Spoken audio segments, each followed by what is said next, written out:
L'alerte a été lancée hier par Europol. Selon l'Agence européenne de police criminelle, 7 gangs sur 10 embauchent des mineurs pour des missions de plus en plus exposées et de plus en plus violentes. Pour recruter, ces réseaux criminels adoptent les codes des réseaux sociaux et des jeux vidéo. Regardez le reportage d'Antoine Bourdarias et Paul Gély. Un chauffeur VTC abattu à Marseille.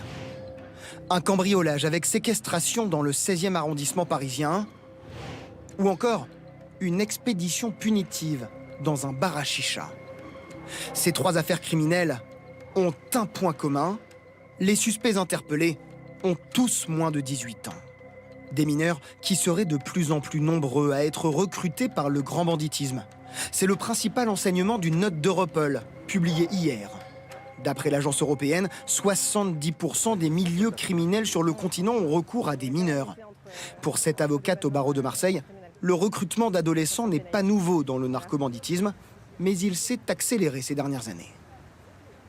On va avoir au tribunal des gamins de 13 ans, de 14 ans qui sont amenés à travailler pour ces réseaux-là.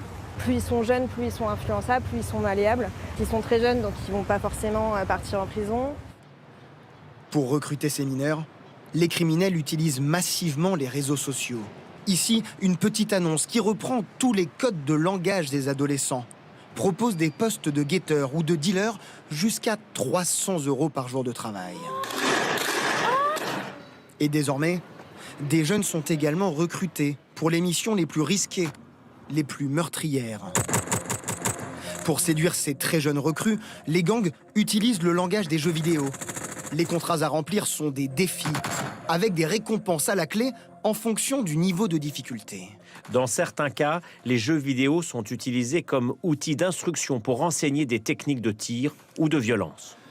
Autre avantage pour les recruteurs, ces adolescents ont souvent une connaissance limitée de la structure des réseaux. Ils sont donc moins susceptibles de fournir des informations à la police en cas d'arrestation.